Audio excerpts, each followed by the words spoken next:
And a former Trump campaign member George Papadapolous is speaking out following his prison release after he spent 12 days behind bars for lying to federal investigators. One America's Jack Posobiec recently sat down with Papadapolous and his wife and has this exclusive interview. Sitting down with George Papadapolous, Simona Papadopoulos. You guys have just gone through so much. Tell me about your last 2 weeks and how everything went. Yeah, well, thanks a lot, Jack, for hosting us again. It's always a pleasure to be with you and One America News. It was really hard, and the most difficult part wasn't actually the living conditions I was in, but was being away from family and my wife. You can't really visit in there. You're not catching up on the news in there properly. You're really living with a different world, just to, survive in many ways mentally. Not so physically, no one is bothering you in there, but if you're not, keeping busy in a productive manner, your time could go very slow, and, it doesn't matter if you're in there a day or 2 weeks or 10 years, it's the same.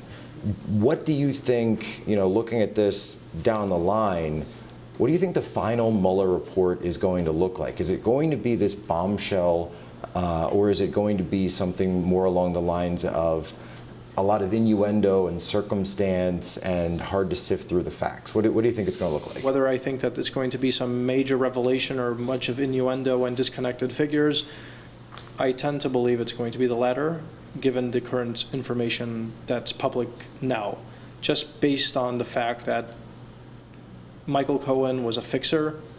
He never had anything to do with the campaign.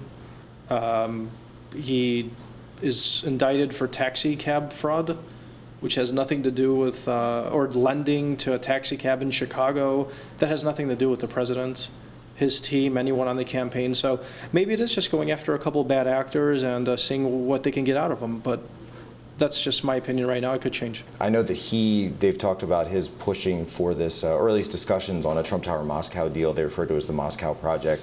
Was that ever anything that was on your radar at that time? I had nothing to do with it. Right, because I know he's business, your campaign, but just didn't know if it ever crossed your plate. No, I had nothing to do with it, and I don't even think Trump really did himself. From what the public knowledge is out there, it seemed that Michael Cohen, along with Felix Sater, were trying to make something happen, and basically Donald Trump said, I'm not going to Russia to do it. That's from what I read while I was in prison from the Wall Street Journal, but maybe something's changed in the last couple of days. But where do you guys stand on just declassification in general? Obviously, we know that you were under FISA, we know that Manafort was under FISA, we know that Page was under FISA. I mean, would you like to see those warrants come out, or is there anything that you wouldn't want to come out in there? I've been very vocal for months preceding this interview on Twitter and on other platforms that I think it's in America's interest for those FISA applications to be declassified. For the simple reason that if we want to prevent this from ever happening again, you need to hold people accountable, and you need to punish people, whether they're U.S. allies or enemies. I think it's necessary at this stage. Of course, it's a logical assumption when you have so many rumors about secret surveillance about people involved in your campaign and your citizen. I became the Russia who loves him, the Russian spy who loves him. So I think at some point the only way to refute rumors is to confront them with evidences.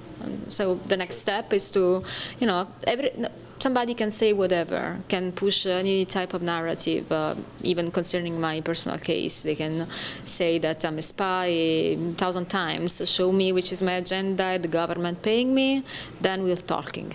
You had mentioned potentially wanting to get back into your old business, the old industry, oil, gas, energy industry. Yeah. Do you think any of that work that you were doing up until 2016 is something that you can get back into, or are you going to take another direction? Right now I'm focusing on my book that's on pre-sales in Amazon. It's going to be released in March. It's they're called The Deep State Target, which I think is exactly what I was. And it's going to go into a lot of these issues more in depth and cover my interactions with Mueller and the FBI, and it's going to have some interesting stories in there. Then obviously, supporting Simona now, because she's obviously supported me for an entire year when I couldn't really do anything. And we like LA. We're really enjoying our time out there. Politics is always a natural platform for me. I enjoy it. I like the thrill of it. So I don't definitely exclude the possibility of getting back into politics in one way or another. Want to see more videos like this? Click on the link below and subscribe to One America News on YouTube, and call your cable provider and kindly demand that One America News is added to your lineup. Call and subscribe today.